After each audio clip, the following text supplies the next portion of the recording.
Hello everyone, आप सभी को हमारे चैनल द डिवाइन संसार की तरफ से महाशिवरात्रि की हार्दिक शुभकामनाएं। तो दोस्तों, आज हम बात करेंगे इसकी कथा के बारे में। तो अगर आपको हमारी ये वीडियो पसंद आई हो तो वीडियो को लाइक करें, शेयर करें, कमेंट करें और अगर चैनल सब्सक्राइब नहीं किया है तो वह भी जरूर कर लें, साथ में बेल आइकन को प्रेस कर लें। एक बार पार्वती जी ने भगवान शिव शंकर से पूछा, ऐसा कौन सा श्रेष्ठ तथा सरल व्रत पूजन है जिससे मृत्यु लोक में प्राणी आपकी कृपया सहज ही प्राप्त कर लेते हैं। उत्तर में शिवजी ने पार्वती को शिवरात्रि के व्रत का विधान बताकर यह कथा सुनाई।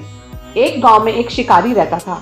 पशुओं की हत्या करके वह अपने कुटुंब को पालता था। वह एक साहूकार का ऋणी था, लेकिन उसका ऋण समय पर ना चुका सका। क्रोधवश साहूकार ने शिकारी को शिव मठ में बंदी बना लिया। संयोग से उस दिन शिवरात्रि थी। शिकारी ध्यान मगन होकर शिव संबंधी धार्मिक बातें सुनता रहा। चतुर्दशी को उसने शिवरात्रि की कथा भी सुनी। संध्या होते ही साहूकार ने उसे अपने पास बुलाया और ऋण चुकाने के विषय में बात की। शिकारी अगले दिन सारा ऋण लौटा देने का वचन देकर बंधन से छूट गया। अपनी दिनचर्या की भांति वह जंगल में शिकार के लिए निकला, लेकिन दिन भर बंदी गृह में रहने के कारण भूख प्यास से व्याकुल था। शिकार करने के लिए वह एक तालाब के किनारे बेल वृक्ष पर पड़ाव बनाने लगा। बेल वृक्ष के नीचे शिवलिंग था जो बिल्व पत्रों से ढका हुआ था। शिकारी को उसका पता न चला। पड़ाव बनाते समय उसने जो टहनियां तोड़ी वो संयोग से शिवलिंग पर गिरी। इस प्रकार दिन भर भूखे प्यासे शिकारी का व्रत भी हो गया और शिवलिंग पर बेलपत्र भी चढ़ गए। एक पहर रात्रि बीत जाने पर एक गर्भिणी मिर्गी तालाब पर पानी पीने पहुंची। शिकारी ने धनुष पर तीर चढ़ाकर ज्यों ही उस पर छोड़ा, मृगी बोली, मैं गर्भिणी हूँ, शीघ्र ही प्रसव करूंगी। तुम एक साथ दो जीवों की हत्या करोगे जो ठीक नहीं है। मैं अपने बच्चों को जन्म देकर शीघ्र ही तुम्हारे सामने प्रस्तुत हो जाऊंगी, तब तुम मुझे मार लेना। शिकारी ने प्रत्यंचा ढीली कर दी और मृगी झाड़ियों में लुप्त हो गई। कुछ ही देर बाद एक और मृगी उधर से निकली। शिकारी की प्रसन्नता का ठिकाना न रहा। समीप आने पर उसने धनुष पर बाण चढ़ाया। तब उसे देख मृगी ने विनम्रता पूर्वक निवेदन किया, हे पार्थी, मैं थोड़ी देर पहले ही ऋतु से निर्वत हुई हूँ, कामातुर विरहिणी हूँ, अपने प्रिय की खोज में भटक रही हूँ। मैं अपने पति से मिलकर शीघ्र ही तुम्हारे पास आ जाऊंगी। शिकारी ने उसे भी जाने दिया। 2 बार शिकार को खोकर उसका माथा ठनका। वह चिंता में पड़ गया। रात्रि का आखिरी पहर बीत रहा था। तभी एक अन्य मिर्गी अपने बच्चों के साथ उधर से निकली। शिकारी के लिए यह बहुत अच्छा अवसर था। उसने धनुष पर तीर चढ़ाने में देर न लगाई। वह तीर छोड़ने ही वाला था कि मिर्गी बोली, हे पार्थी, मैं इन बच्चों के पिता के हवाले करके लौट आऊंगी, इस समय मुझे मत मारो। शिकारी हंसा और बोला, सामने आए शिकार को छोड़ दूं?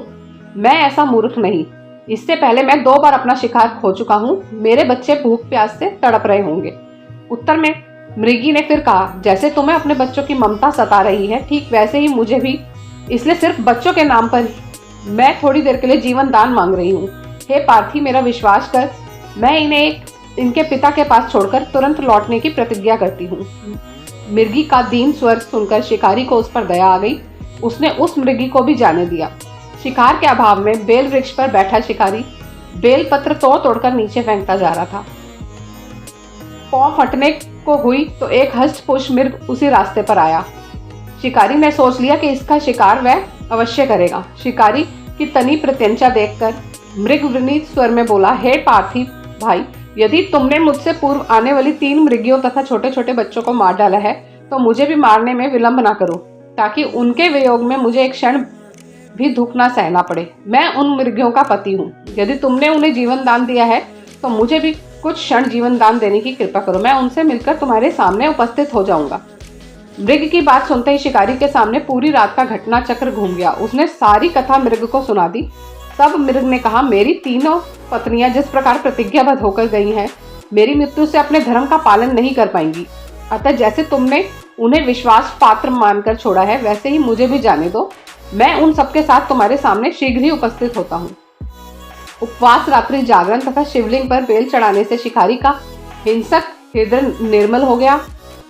उसमें भगवत शक्ति का वास हो गया था। धनुष तथा बाण उसके हाथ में सहज ही छूट गए। भगवान शिव की अनुकंपा से उसका हिंसक हृदय कारुणिक भावों से भर गया। वह अपने अतीत के कर्मों को याद करके पश्चाताप की ज्वाला में जलने लगा।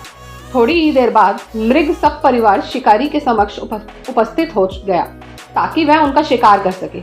किंतु जंगली पशुओं की ऐसी सत्यता, सात्विकता एवं सामूहिक प्रेम भावना देखकर शिकारी को बड़ी ग्लानि हुई। उसके नेत्रों से आंसुओं की झड़ी लग गई। उस मृग परिवार को ना मारकर शिकारी ने अपने कठोर हृदय को जीव हिंसा से हटा सदा के लिए कोमल एवं दयालु बना लिया। देवलोक से समस्त देव समाज भी इस घटना को देख रहा था।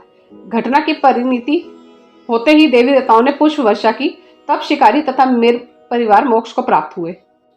आज के लिए इतना ही। कथा समाप्त। धन्यवाद।